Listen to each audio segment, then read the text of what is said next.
ಪ್ರೀತಿಯುಳ್ಳ ದೇವಜನರೇ, ನಿಮ್ಮೆಲ್ಲರಿಗೂ ಯೇಸು ಕ್ರಿಸ್ತನ ಶ್ರೇಷ್ಠವಾದ ನಾಮದಲ್ಲಿ ವಂದನೆಗಳು. ಶಾಲೋಮ್, ನಿಮಗೆ ಸಮಾಧಾನವಾಗಲಿ.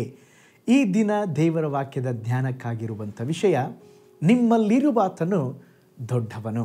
ಅದಕ್ಕೆ ಆಧಾರವಾಗಿ 1 ಯೋಹಾನ 4ನೇ ಅಧ್ಯಾಯ 4ನೇ ವಚನ, ಪ್ರಿಯರಾದ ಮಕ್ಕಳೇ, ನೀವು ದೇವರಿಂದ ಹುಟ್ಟಿದವರಾಗಿದ್ದೀರಿ ಮತ್ತು ಲೋಕದಲ್ಲಿರುವವನಿಗಿಂತ ನಿಮ್ಮಲ್ಲಿರುವಾತನು ಹೆಚ್ಚಿನವನಾಗಿರುವುದರಿಂದ.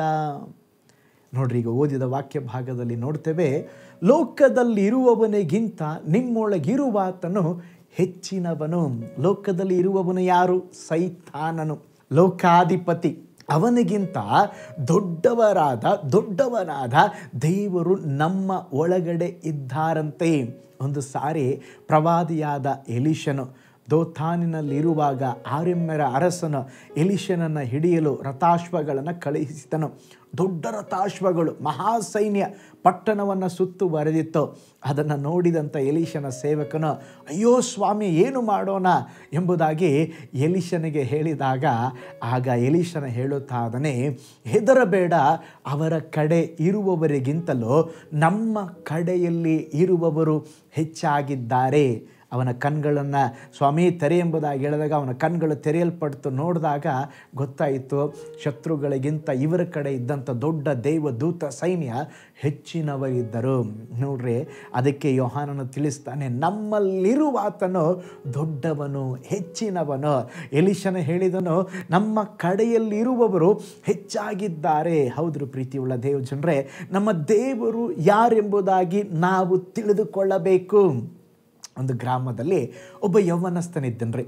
ಅವನು ಒಬ್ಬ ದೊಡ್ಡ ಬಲಶಾಲಿಯ ಬಳಿಯಲ್ಲಿ ಕೆಲಸ ಮಾಡಬೇಕೆಂಬುವಂಥ ಒಂದು ಆಸೆ ಇತ್ತು. ಆದುದರಿಂದ ಈ ಲೋಕದಲ್ಲಿ ಯಾರು ಬಲಶಾಲಿ ಎಂಬುದಾಗಿ ಹುಡುಕುತ್ತಾ ಪಟ್ಟಣ ಗ್ರಾಮಗಳಲ್ಲಿ ತಿರುಗಿದನು. ಒಂದು ಕಡೆ ಭಯಂಕರವಾದ ಮಲ್ಲ ಯುದ್ಧ ನಡೆಯುತ್ತಾ ಇತ್ತು. ಆ ಯುದ್ಧದಲ್ಲಿ ಜಯಗಳಿಸಿದ ವ್ಯಕ್ತಿಯ ಹತ್ರ ತನ್ನ ಇಷ್ಟವನ್ನು ಹೇಳಿದನು, ಅಯ್ಯ, ನೀವೇ ಬಲಶಾಲಿ ಪ್ರಪಂಚದಲ್ಲಿ, ಆದುದರಿಂದ ನಾನು ನಿಮ್ಮ ಶಿಷ್ಯನಾಗಿ ನಿಮ್ಮ ಕೈ ಕೆಳಗೆ ಇದ್ದು ಕೆಲಸ ಮಾಡುತ್ತೇನೆ, ನೀವೆಲ್ಲಿ ಹೋದರೂ ನಿಮ್ಮ ಜೊತೆಯಲ್ಲೇ ಬರ್ತೇನೆ ಎಂಬುದಾಗಿ ಹೇಳಿದ. ಆತನು ಸಹ ಇವನನ್ನು ಕೆಲಸಕ್ಕೆ ಸೇರಿಸಿಕೊಂಡ. ಇವನೇ ಬಲಶಾಲಿ ಎಂಬುದಾಗಿ ಹೇಳುತ್ತಾ ಅವನು ಸಂತೋಷವಾಗಿದ್ದ. ಕೆಲವು ತಿಂಗಳುಗಳು ಕಳೆಯಿತು. ಒಂದು ದಿನ ರಾತ್ರಿ ಇಬ್ಬರು ಸ್ಮಶಾನವಿರುವ ಮಾರ್ಗದಲ್ಲಿ ಬರುತ್ತಿರುವಾಗ ದೂರದಲ್ಲಿ ಒಂದು ಮಲ್ಲಿಗೆ ಹೂವಿನ ವಾಸನೆ ಬರುತ್ತಾ ಇತ್ತು.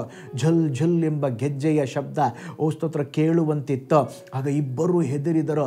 ಭಯಂಕರವಾದ ದೆವ್ವ ಇದೆ ಎಂಬುದಾಗಿ ಭಯದಿಂದ ನಡುಗುತ್ತಾ ಇದ್ದರು. ಇದನ್ನು ನೋಡಿ ಆ ಪೈಲ್ವಾನನಿಗೆ, ಆ ದೊಡ್ಡ ಆ ವ್ಯಕ್ತಿಗೆ ಕೇಳ್ತಾ ಇದ್ರು, ನೀನು ಬಲಶಾಲಿ ಎಂಬುದಾಗಿ ನಾನು ನಂಬಿದೆ, ಆದರೆ ಈ ದೆವ್ವವನ್ನು ನೋಡಿ ನೀನು ಯಾಕೆ ಹೆದರುತ್ತಾ ಇದ್ದೆ? ಇಲ್ಲಪ್ಪ, ದೆವ್ವ ನನಗಿಂತ ಬಲಶಾಲಿ, ಆದುದರಿಂದ ನಾನು ಅದ್ರ ಮುಂದೆ ನಿಂತುಕೊಳ್ಳಿಕ್ಕಾಗೋದಿಲ್ಲ, ನನಗೆ ದೆವ್ವ ಅಂದರೆ ಭಯ ಎಂಬುದಾಗಿ ಅವನು ಭಯಪಟ್ಟ.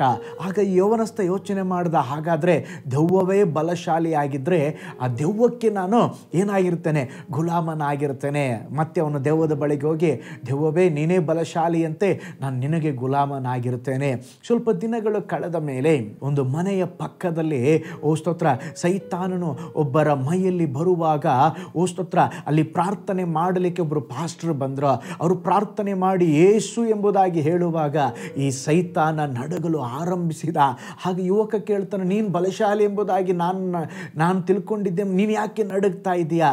ಆಗ ಸೈತಾನ ಹೇಳಿದಂತೆ, ಇಲ್ಲಪ್ಪ, ನಾನು ಬಲಶಾಲಿಯಲ್ಲ, ಇಡೀ ಅಖಿಲಾಂಡವನ್ನು, ಪ್ರಪಂಚವನ್ನು, ಜನರಿಗಾಗಿ ರಕ್ತವನ್ನು ಸುರಿಸಿದಂಥ ಯೇಸು ಸ್ವಾಮಿಯೇ ಬಲಶಾಲಿ ಉಳ್ಳಂಥ ದೇವರು. ಅವರ ಮುಂದೆ ಯಾರು ನಿಂತುಕೊಳ್ಳಲಿಕ್ಕೆ ಸಾಧ್ಯವಿಲ್ಲ, ಅವರೇ ನಿಜವಾದ ಬಲಶಾಲಿಯಾದ ದೇವರು ಎಂಬುದಾಗಿ ಸೈತಾನ ಹೇಳಿದಂತೆ. ಆಗ ಈ ಯೌವನಸ್ಥ, ಹಾಗಾದರೆ ದೇವರೇ ನಿಜವಾದ ಬಲಶಾಲಿಯಾ ಎಂಬುದಾಗಿ ಸೈತಾನನನ್ನು ಬಿಟ್ಟು ದೇವರ ಕಡೆಗೆ ತಿರುಗಿಕೊಂಡು, ದೇವರೇ ನೀವೇ ದೊಡ್ಡವರೆಂಬುದಾಗಿ ಹೇಳಿದಂತೆ. ನೋಡ್ರಿ, ಅದಕ್ಕೆ ಬೈಬಲಲ್ಲಿ ನಾವು ನೋಡ್ತೇವೆ, ಲೋಕದಲ್ಲಿರುವವನಿಗಿಂತ ನಮ್ಮೊಳಗಿರುವಂಥ ದೇವರು ದೊಡ್ಡವನಾಗಿದ್ದಾನೆ. ಸೈತಾನನನ್ನು ನೋಡಿ ಹೆದರಬೇಡ್ರಿ, ಸೈತಾನ ನಮ್ಮನ್ನು ನೋಡಿ ಹೆದರಬೇಕು. ಅವನ ಹಲ್ಲು ಕಿತ್ತಂಥ ಹಾವು, ಅವನ ತಲೆ ಜಜ್ಜಲ್ಪಟ್ಟಿದೆ. ಆದುದರಿಂದ ದೇವ ಮಕ್ಕಳಾದಂಥ ನಾವುಗಳು ಬಲಶಾಲಿಯಾದಂಥ ಧೈರ್ಯ ಉಳ್ಳಂಥ ದೇವರು ನಮ್ಮೊಡನೆ ಇರುವಾಗ, ಲೋಕವನ್ನೇ ಜಯಿಸಿದಾತನ, ಲೋಕದಲ್ಲಿ ಇರುವವನಿಗಿಂತ ದೊಡ್ಡವನಾದ ದೇವರು ನಮ್ಮ ಜೊತೆ ಇರುವಾಗ ಯಾವುದಕ್ಕೂ ಭಯಪಡಬೇಡ್ರಿ. ನಮ್ಮ ದೇವರು ದೇವರು ದೊಡ್ಡವನು, ಬಲಶಾಲಿ, ಸರ್ವಶಕ್ತನು, ಎಲ್ಶಡರಾಗಿದ್ದಾರೆ. ಒಂದು ನಿಮಿಷ ಕಣ್ಗಳನ್ನು ಮುಚ್ಚೋಣ. ದೇವರೇ, ನೀವು ದೊಡ್ಡ ದೇವರಪ್ಪ. ಹೇಳ್ರಿ, ನಿಮ್ಮ ಸಮಸ್ಯೆಗಳು ದೊಡ್ಡದಂತ ಹೇಳಬೇಡ್ರೆ, ನನ್ನ ಪ್ರಾಬ್ಲಮ್ ದೊಡ್ಡದಂತ ಹೇಳಬೇಡ್ರೆ, ನನ್ನ ರೋಗ ದೊಡ್ಡದೆಂಬುದಾಗಿ ಹೇಳಬೇಡ್ರೆ. ಈ ಸಮಯ ಹೇಳ್ರಿ, ನನ್ನ ಯೇಸು ದೊಡ್ಡವರು. ಹಲ್ಲೆಲೂಯ. ನನ್ನ ಸಾಲಗಳಿಗಿಂತ ನನ್ನ ಯೇಸು ದೊಡ್ಡವರು, ನನ್ನ ಸಮಸ್ಯೆಗಳಿಗಿಂತ ನನ್ನ ಯೇಸು ದೊಡ್ಡವರು, ನನ್ನ ಜೀವನದಲ್ಲಿ ಇರುವಂಥ ಎಲ್ಲ ಸ್ತೋತ್ರ, ಎಲ್ಲ ಸವಾಲುಗಳಿಗಿಂತ ನನ್ನ ಯೇಸು ದೊಡ್ಡವರು. Hallelujah, hallelujah. ಪರಲೋಕದಲ್ಲಿ ವಾಸ ಮಾಡುವಂಥ ನಮ್ಮ ತಂದೆಯಾದ ದೇವರೇ, ನೀನು ದೊಡ್ಡ ದೇವರ, ದೊಡ್ಡ ಕಾರ್ಯಗಳನ್ನೇ ಮಾಡುವ ದೇವರ. ವಿಶೇಷವಾಗಿ ಅಪ್ಪ ದೇವರೇ, ನೀವು ನಮ್ಮೊಡನೆ ಇರುವಾಗ ನಮ್ಮನ್ನು ಎದುರಿಸುವವರು ಯಾರಪ್ಪ? ಅನೇಕ ಸಾರಿ ಬಲವುಳ್ಳ ದೇವರ ಮಹಿಮೆಯನ್ನು ನಾವು ತಿಳಿಯದೆ ಅನೇಕ ಕಾರ್ಯಗಳಿಗೆ ಹೆದರಿದ್ದೇವೆ, ಭಯಪಟ್ಟಿದ್ದೇವೆ. ಆದರೆ ದೇವರೇ, ನೀವು ನಮ್ಮ ಜೊತೆ ಇರಪ್ಪ.